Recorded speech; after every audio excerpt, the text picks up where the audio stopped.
जैसे आप स्केचिंग करते हो, आपकी पर्सनैलिटी पे भी ग्रोथ आती है। आप चीज़ों को ज़्यादा ऑब्जर्व करने लग जाते हो, चीज़ों को बारीकियों से अंडरस्टैंड करने लग जाते हो। हम सबको पता है, जो कंसिस्टेंट रहता है वही आखिरी में जंग जीतता है। तो स्केचिंग ड्राइंग का हिस्सा होता है।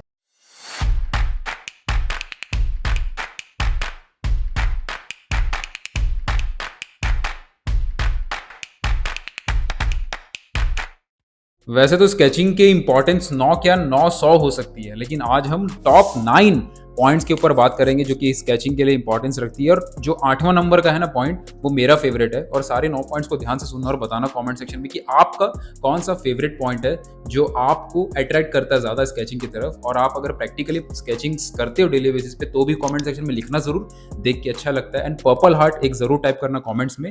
एंड एक चीज़, एक पॉइंट और, कि इन सारे लेसन्स को जब आप देख रहे होगे तो इन पॉइंट्स को लिखना भी जरूर, क्योंकि मान लीजिए अगर आप आर्ट के टीचर हैं या फिर आगे चल के बनना चाहते हैं, या फिर अगर आप प्रोफेशनल इस फील्ड में हैं, तो इस फील्ड के बारे में जो बातें हैं, इस फील्ड के बारे में जो थ्योरेटिकल नॉलेज भी होती है, उसको थोड़ा बहुत आपको अगर अंडरस्टैंडिंग है तो आप उनको आगे शेयर कर पाओगे, आगे उन सबको खुद बता पाओगे, तो आपकी ग्रोथ भी बहुत अच्छी होगी प्रोफेशनल लेवल के हिसाब से। प्रोफेशनली इस फील्ड में आपको बहुत ज़्यादा हेल्प मिलेगी। तो सारे पॉइंट जो होंगे, ये 9 के 9 पॉइंट्स आप लिखना भी ज़रूर। प्लस एक और मैं यहाँ पे आपको टास्क देता हूँ कि 9 पॉइंट्स के अलावा भी अगर कोई पॉइंट है आपके पास जो आपको लगता है कि ये पॉइंट मेरे को सबसे ज़्यादा खास लगता है स्केचिंग के बारे में, तब भी कमेंट सेक्शन में लिखना ज़रूर। उससे क्या होगा, कमेंट सेक्शन में भी एक एजुकेशन ग्रो होगा, एक एजुकेशन पर्पज से भी लोग, अगर आप कमेंट करते हो तो आप दूसरे लोग आपका कमेंट देख के भी कुछ सीख पाएंगे, इंस्पायर हो पाएंगे। तो बहुत ही अच्छा एक माहौल बनता है इस चीज़ से, एक एजुकेशनल माहौल बनता है, लोगों के बीच में अवेयरनेस फैलती है आर्ट की। तो इसी पॉजिटिविटी के साथ शुरू करते हैं आज का टॉप 9 इंपॉर्टेंस ऑफ स्केचिंग। तो शुरू करते हैं 9 वो पॉइंट जो हमें स्केचिंग की वजह से मिलते हैं। सबसे पहला इंपॉर्टेंस जो हमें मिलता है वो है स्किल डेवलपमेंट। स्किल डेवलपमेंट बहुत ही इंपॉर्टेंट पार्ट है किसी भी फील्ड में हमें जाने के लिए। उस फील्ड की स्किल को इंप्रूव करना सबसे पहले, उसका सबसे पहला जो गोल होता है कि हमारा स्किल डेवलप हो। और क्योंकि आर्ट की फील्ड में सबसे ज़्यादा इंपॉर्टेंस ड्राइंग स्किल्स रखती है, और ड्राइंग एक बड़ा कॉन्सेप्ट है, स्केचिंग ड्राइंग का हिस्सा होता है। जब हम स्केच करते हैं, खासकर जब हम डेली स्केचिंग करते हैं, तो हमारी ड्राइंग स्किल काफ़ी ज़्यादा इंप्रूव होती है। और क्योंकि जब हम स्केचिंग रेगुलर बेसिस पे करते रहते हैं, हमारा अंडरस्टैंडिंग ज़्यादा क्लियर हो जाता है हमारे सब्जेक्ट्स को लेके, और हमारी ड्राइंग एबिलिटी के ऊपर कंट्रोल ज़्यादा इंप्रूव होने लग जाता है। तो बेसिकली हमारा स्किल डेवलपमेंट काफ़ी ज़्यादा फास्ट होने लग जाता है, काफ़ी ज़्यादा अच्छी तरीके से हो जाता है। सेकंड जो हमारा पॉइंट है वो है कंफर्टेबिलिटी।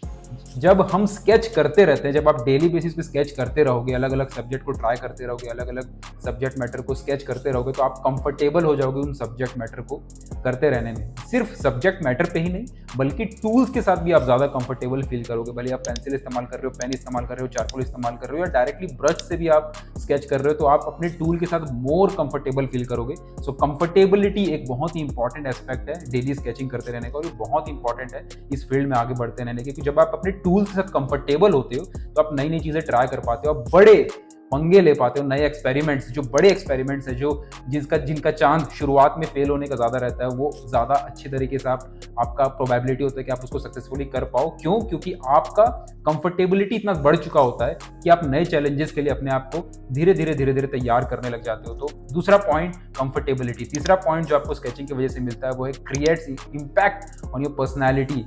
बहुत ही कम लोग ये समझ पाते हैं, लेकिन ये बहुत ही इंपॉर्टेंट बात है समझना कि जब आप स्केचिंग करते रहते हो, डेली प्रैक्टिस करते रहते हो, तो उसका एक असर आपकी पर्सनैलिटी पे भी पड़ता है। पर्सनैलिटी का मतलब क्या, कि जिस तरीके से आप चीज़ों को देख रहे हो, जिस तरीके से आप चीज़ों को ऑब्जर्व कर रहे हो, जिस तरीके से आप चीज़ों को अपने पेपर पे, अपने कैनवस पे उतार रहे हो, हर चीज़ में एक तरीका होता है, हर पर्सन का एक पर्सनैलिटी होती है। और जैसे जैसे आप स्केचिंग करते हो, आपकी पर्सनैलिटी पे भी ग्रोथ आती है। आप चीज़ों को ज़्यादा ऑब्जर्व करने लग जाते हो, चीज़ों को बारीकियों से अंडरस्टैंड करने लग जाते हो। जो आपकी रोज़मर्रा की ज़िंदगी है, वहाँ पे और ज़्यादा आपकी ऑब्जर्वेशन आपकी बढ़ जाती है। आप और आसपास की चीज़ों को अप्रिशिएट करने लग जाते हो, जो कि नॉर्मली अगर हम सिर्फ डिटेल्ड वर्क करें या फिर लंबे समय के आर्ट वर्क्स बनाए, तो वो चीज़ हम नहीं कर पाते, क्योंकि हमारा ध्यान एक परफेक्ट सब्जेक्ट खोजने में लगा रहता है। लेकिन जब हम स्केचिंग करते हैं, तो हम डेली बेसिस पे जो चीज़ें आसपास हमें मिल जाती हैं इजीली, उसको ज़्यादा अप्रिशिएट करने लग जाते हैं, जिसकी वजह से हमारी पर्सनैलिटी पे भी काफ़ी ज़्यादा असर पड़ता है। ये बहुत ही कमाल का पॉइंट है ना, कमेंट सेक्शन में लिखना जरूर। चौथा जो एक बहुत ही इंपॉर्टेंट पॉइंट स्केचिंग की वजह से आता है वो है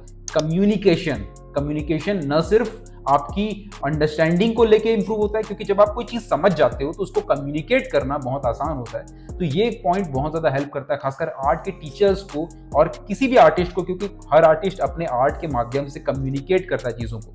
और जब हम स्केचिंग के ऊपर काम करते हैं, स्केचेस बनाते हैं डेली बेसिस पे, स्केचिंग के ऊपर काम करते हैं, तो हमारा कम्युनिकेशन लेवल आर्ट के लेवल पे भी बढ़ता है, प्रैक्टिकल लेवल पे भी बढ़ता है, प्लस वर्बल कम्युनिकेशन पे भी हम काम कर पाते हैं, क्योंकि जो अंडरस्टैंडिंग हमें स्केचिंग करके आई है उन चीज़ों को हम वर्बल कम्युनिकेशन के थ्रू भी शेयर कर पाते हैं, उसके लिए हम ज़्यादा सक्षम हो पाते हैं। तो कम्युनिकेशन एबिलिटी भी हमारी इंप्रूव होती है। पांचवा पॉइंट है पेशेंस। जब आप स्केच करते रहते हो, स्केचिंग देखा जाए तो एक फास्ट प्रोसेस है, हम फास्ट वे में चीज़ों को बनाते हैं, लेकिन पेशेंस भी इंप्रूव होता है स्केचिंग के साथ, क्योंकि जब हम बार बार स्केचिंग करते हैं, बार बार गलतियां करते हैं, उनको ऑब्जर्व करते हैं, तो over a period of time हमारा पेशेंस लेवल काफ़ी ज़्यादा इंप्रूव होता है। सिक्स पॉइंट जो कि आप सबको पता ही होगा कि स्पीड बढ़ती है। हम सब ट्राई करते हैं कि हम जल्दी से जल्दी अपनी चीज़ों को ऑब्जर्व करना सीख सके, जल्दी से जल्दी उसे अपने पेपर पर उतारना सीख सके, बट अंडरस्टैंड, जब आप स्केच करोगे तो आपकी स्पीड अपने आप धीरे धीरे डेवलप होनी शुरू हो जाएगी। सातवां पॉइंट जो यहाँ पे बहुत ज़्यादा इंपॉर्टेंस रखता है वो है keep you inspired. Inspiration point of view से भी स्केचिंग बहुत ज़्यादा हेल्प करती है, क्योंकि ये चीज़ देखी गई है कि आर्टिस्ट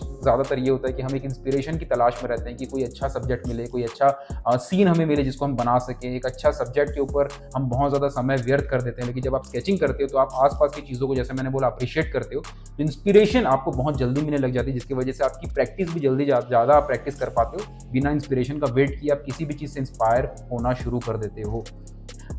आठवां पॉइंट जो यहाँ कमाल का पॉइंट है वो है टाइम मैनेजमेंट। बहुत सारे खासकर स्टूडेंट्स या बहुत सारे ऐसे लोग जो दूसरे प्रोफेशन में अपने टाइम को मैनेज नहीं कर पाते हैं, जो आर्ट की फील्ड में जाना चाहते हैं, आर्ट में इंप्रूव करना चाहते हैं, लेकिन जब आप स्केचिंग करते हो तो आप किसी भी कम समय के अंदर आप अपनी प्रैक्टिस को कंटिन्यू रख पाते हो, जिसकी वजह से आपकी कंसिस्टेंसी इंप्रूव होती है। अगर आप डेली बेसिस पे अपने किसी बिजी शेड्यूल के कारण डेली बेसिस पे प्रैक्टिस नहीं कर पा रहे हो, लेकिन अगर आप स्केचिंग करना शुरू कर देते हो तो आप कम समय के अंदर एक टाइम निकाल लोगे अपने आर्ट को डेडिकेट करने के लिए, जिसकी वजह से आपकी कंसिस्टेंसी मेंटेन रहेगी। और हम सबको पता है जो कंसिस्टेंट रहता है वही आखिरी में जंग जीतता है। तो कंसिस्टेंसी बहुत ही ग्रेट कंपोनेंट होता है, इसलिए स्केचिंग कंसिस्टेंसी को बढ़ावा देती है, इसलिए बहुत इंपॉर्टेंट पॉइंट है कि हम स्केचिंग करते रहें। आखिरी और बहुत ही खूबसूरत जो मुझे लगता है पॉइंट जो हमें स्केचिंग की वजह से मिलता है वो है आपका समय बचता है, आपकी रिसोर्स बचती है। ये बहुत ही कमाल का पॉइंट है। बहुत सारे बिगिनर्स क्या करते हैं, महंगे मटेरियल खरीद लेते हैं, महंगे महंगे चीज़ों के ऊपर फोकस करना शुरू कर देते हैं, महंगे महंगे मटेरियल से ही उनको लगता है कि चीज़ें अच्छी हो सकती है।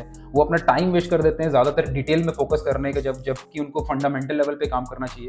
और जब हम स्केचिंग करते हैं तो वो महंगे मटेरियल हमें ज़रूरत नहीं पड़ती। आप देख सकते हो कि मैं 3 रुपए की पेन का इस्तेमाल कर रहा हूँ स्केचिंग करने के लिए। आप पेंसिल का इस्तेमाल कर सकते हो, पेन का इस्तेमाल कर सकते हो, और कोई भी पेपर आप नॉर्मली लेके उसमें स्केच करना शुरू कर सकते हो, जिसकी वजह से आपकी स्किल डेवलपमेंट होती रहेगी। आपके बाकी जो मैंने 8 पॉइंट्स बताए वो डेवलप होते रहेंगे, और वो पॉइंट्स जब डेवलप होते रहेंगे तो धीरे धीरे जैसे आप ग्रो करते जाओगे आप ऑटोमेटिकली अच्छे मटेरियल, महंगे मटेरियल पे ऑटोमेटिकली जा सकते हो। लेकिन शुरुआत में जब आप स्केचिंग के ऊपर फोकस करते हो, आप फंडामेंटल पे काम करते हो, और स्केचिंग क्योंकि यहाँ पे पर्टिकुलर स्केचिंग के ऊपर बात कर रहे हैं, उसको आप डेली बेसिस पे प्रैक्टिस करते रहो तो आपकी स्किल डेवलपमेंट होती रहती है। तो आपका बहुत ज़्यादा समय बच जाता है, जहाँ जिसको आप डिटेल्स में लगा रहे थे बिना अंडरस्टैंडिंग, बिना बेस को समझे, और जहाँ पे आप महंगे मटेरियल शुरू से खरीद के बर्बाद कर रहे थे, जिसका कोई यूज भी नहीं आ रहा था, जिसका कोई आउटपुट नहीं दिख रहा था, वो काफ़ी चीज़ें बच जाती हैं। लॉन्ग टर्म में आप धीरे धीरे ग्रेजुअल ट्रांजिशन करते हो सस्ते मटेरियल से महंगे अच्छे मटेरियल में, लेकिन शुरू में आपका बहुत ज़्यादा रिसोर्सेस एंड टाइम बच जाता है, और ये बहुत ही कमाल का पॉइंट है जो हमें स्केचिंग की वजह से मिल पाता है। तो आई होप कि आपको ये लेसन अच्छा लगा हो। मुझे कमेंट सेक्शन में एक बात ज़रूर बताना कि इस टाइप की वीडियोज़ आपको कैसी लगती है,